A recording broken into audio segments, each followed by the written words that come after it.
Gene Siskel and Ebert at the Bookstore, episode 34. Hello everyone, and welcome back to Siskel and Ebert at the Bookstore, the podcast where we sift through the literary stacks to help you decide which titles to grab and which ones to leave gathering dust. I'm Gene Siskel, book critic for the Greater Hoboken Literary Digest. With me, as always, is my esteemed colleague, Roger Ebert, representing the illustrious Daily Goat Farmers Review. How's life treating you, Roger? Life's great, Gene. Nothing like spending a week flipping through what's supposed to be literature and finding myself flipping right out instead. This week we're diving into a title that's been buzzing in the wellness world, Herbal Healing Wisdom, Nature's Remedies for Lifelong Wellness. It's written by renowned herbalist Rosemary Gladstar, who's widely regarded as a leading voice in natural healing. As always, I'll take the positive side and discuss why this book deserves a spot on your shelf, while Roger will take usual seat in the critics' corner. That's right, Gene. Let's just say I brought a pretty sharp red pen for this one.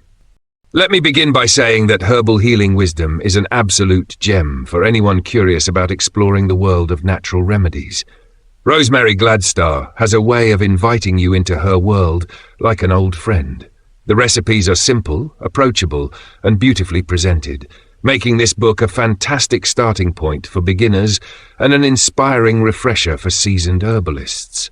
Whether it's a calendula salve, an elderberry syrup, or a lavender sachet, each recipe feels like a step toward reclaiming the power of natural wellness. The layout is a visual delight, clean, organized, and paired with stunning illustrations. Every page feels intentional, almost like a love letter to the art of herbal healing. You can tell Gladstar poured her heart into this book, and that enthusiasm is contagious. And don't even get me started on the personal anecdotes she weaves in. They make you feel like you're in her cozy kitchen, surrounded by jars of dried herbs and the warm scent of chamomile tea. I tried the rose petal honey, and let me tell you, it was a revelation. Sweet, fragrant, and the perfect companion for a slice of toast. In short, this book is more than a guide. It's an experience. Rosemary Gladstar has truly captured the essence of herbal healing in a way that's both practical and poetic. Oh, give me a break, Gene. Are we reviewing the same book? Because the Herbal Healing Wisdom I read was more fluff than function. Sure, it's pretty to look at, but so is a Hallmark card, and I don't pay $25 to learn about how to combine lavender and chamomile for relaxation. Gladstar's recipes are the kind of thing you could find scribbled on a tea box, or better yet, Googled for free in 30 seconds flat.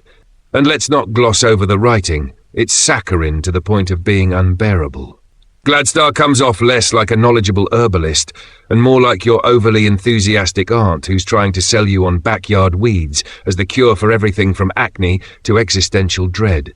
The tone is whimsical to a fault, with all the depth of a puddle after a light rain. There's no real science here, just a lot of feel-good chatter and some frankly questionable advice. The recipes? A total disaster. I tried the calendula salve you're raving about. It smelled like rancid beeswax and did about as much for my dry skin as rubbing it with sandpaper. Her so-called invigorating herbal vinegar tasted like something scraped off a barn floor. I'd rather stick with store-bought remedies than waste another minute on this nonsense. Roger, you're being way too harsh. This book isn't meant to be a clinical manual. It's an invitation to explore herbalism in an approachable, beginner-friendly way. Not everyone needs a textbook. Some people just want an inspiring, hands-on introduction. Oh, please, Gene. Inspiring?